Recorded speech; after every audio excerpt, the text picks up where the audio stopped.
اعتبر أنا مش إشكالي الآن على أن الرسول ألان له القول، أنا إشكالي على الشطر الأول. السيدة عائشة تقول له: يا رسول الله عندما استأذن قلت في حقه كلاما فاحشا. أنا إشكالي على هذا الجزء الأول. هل يجوز أن النبي، إن احنا تكون سنة من النبي أن نقول عن الناس كلام فاحش في غيابهم من غير ما يسمعوا؟ وليست هذه غيبة؟ تفضل جاوب. طيب يا دكتور، إذا كان الشخص مسلم لا يجوز، هذا لم يكن مسلما بعد، فلم يكن النبي عليه الصلاة والسلام. دكتور يعني بارك الله فيكم، صوتي واضح. ممكن أكمل أبو عبد الله أخي، بس أكمل كم كلمة وأعطيك المايك إن شاء الله. هذا الرجل النبي عليه الصلاة والسلام أوحى، النبي لا ينطق عن الهوى إن هو إلا وحي يوحى، علم أن هذا الرجل سيرتد ولم يسلم حقيقة، فلو كان مسلما صحابيا ويموت على إسلامه وعلى صحبته لما تكلم فيه النبي عليه الصلاة والسلام، ولم يرد أي دليل آخر أن النبي عليه الصلاة والسلام فعل هذا الفعل مع أحد من الصحابة الآخرين. فقط مع هذا أراد، يعني هذا ليس قولي، ابن حجر يقول أراد أن ينبه عليه، أراد أن يحذر منه، لأن كان من كبار المرتدين في حروب الردة. والله ما فهمت شيء منك، بس كمل. بس أنت تجيز للنبي أن يغتاب الناس وتبرر ذلك وتقول ما هماش مش مسلمين، يعني يغتاب غير المسلمين؟ هل هذه أخلاق النبي التي قال عنه القرآن الكريم: وما أرسلناك إلا رحمة للعالمين؟ طيب دكتور، هو أولا قال هذا الأمر في بيته أمام أهله، وما قال في الرجل إلا ما كان في الرجل، ما كان جزءا من شخصيته. وأيضا كما قلنا هذا بوحي، هذا بوحي لا شك، بوحي من الله. أخي بس لحظة، أخي النبي يستغيب. أنت ليش تسميها غيبة إذا هو الرجل مو مسلم أصلا؟ لا يعني دكتور آدم، يعني الله عز وجل أنت من قال؟ دكتور آدم يعني إخوان واحد يتكلم. دكتور آدم، الله عز وجل أنزل جبرائيل فقال له: اغتاب هذا الرجل، وعندما يدخل إليك لين له بالكلام.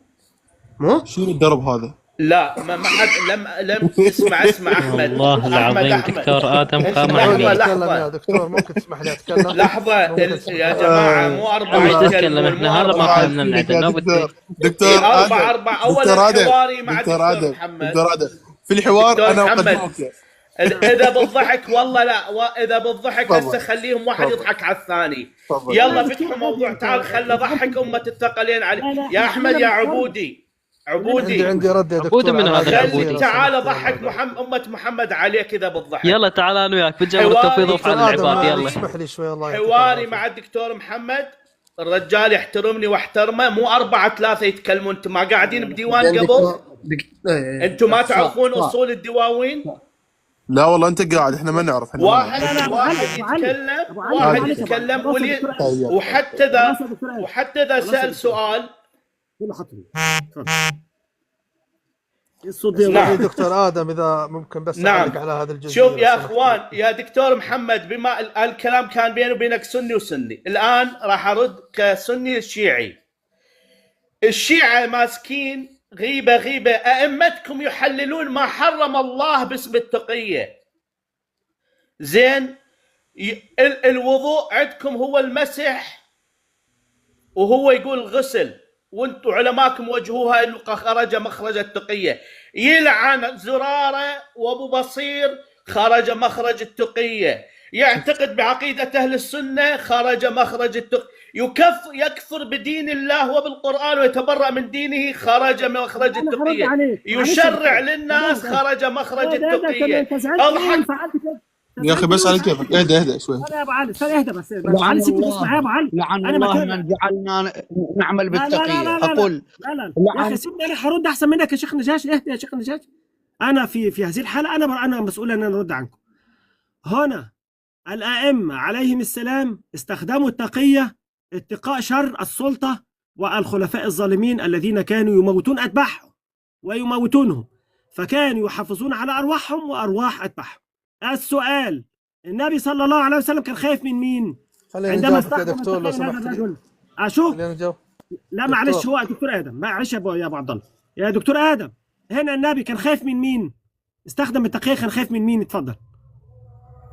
شفت يا شيخ النجاشي ولا كان عمرك هتجاوب الاجابه دي؟ اتفضل.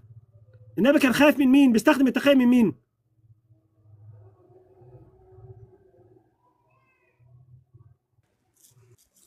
خليني اجاوبك على سؤالك يا دكتور. لا هو دكتور ساعة في القصة يا دكتور. لا الصلاة عندي قرب. معلش بعد ما يخلص، معلش يا ابو عبد الله، يعني هو الدكتور ادم دخل في الائمه ومش في الائمه، فهو سؤال. هنا الرسول كان خايف من مين؟ ماشي، الائمه كانوا خايفين من السلطه تموت اتباعهم ويتسببوا في ايذائهم، فكان بيلعن زراره عشان مش يموتوا زراره. شاف الجواسيس بتوع الخليفه فراح لعن زراره، قال معلش العنه بدل ما ياخدوه موتوه ويرملوا مراته ويتموا عيال. واخد بال حضرتك؟ وبيحفظ نفسه. لكن هنا الرسول كان بيتقي من مين؟ يلا. الو دكتور ادم، دكتور انا مو هنا، فاصل. فضل. الطيت القاضية دكتور محمد، الطيت القاضية. خلوه يا ولد يا شيعة، لا حد يحكي، خلوه دكتور. واحد كتم، واحد ظل يصارخ، سوى بيهم الدكتور اليوم. والله لو انا منكم يا شيعة يا دكتور. وقف ابو عبد الله، لو انا منكم يا شيعة اكتب كفو دكتور، والله وبالله كفو دكتور. اجاوبكم ان شاء الله. الاجابه بسيطه جدا والله حتى ما حاورنا، خلاها للدكتور كل هذا الوقت اصلا. اخواني لا بالله عليكم، الاجابه عند العلامه ابو عبد الله. يا ابو عبد الله ايش عندك انت؟ طيب اولا السلام عليكم.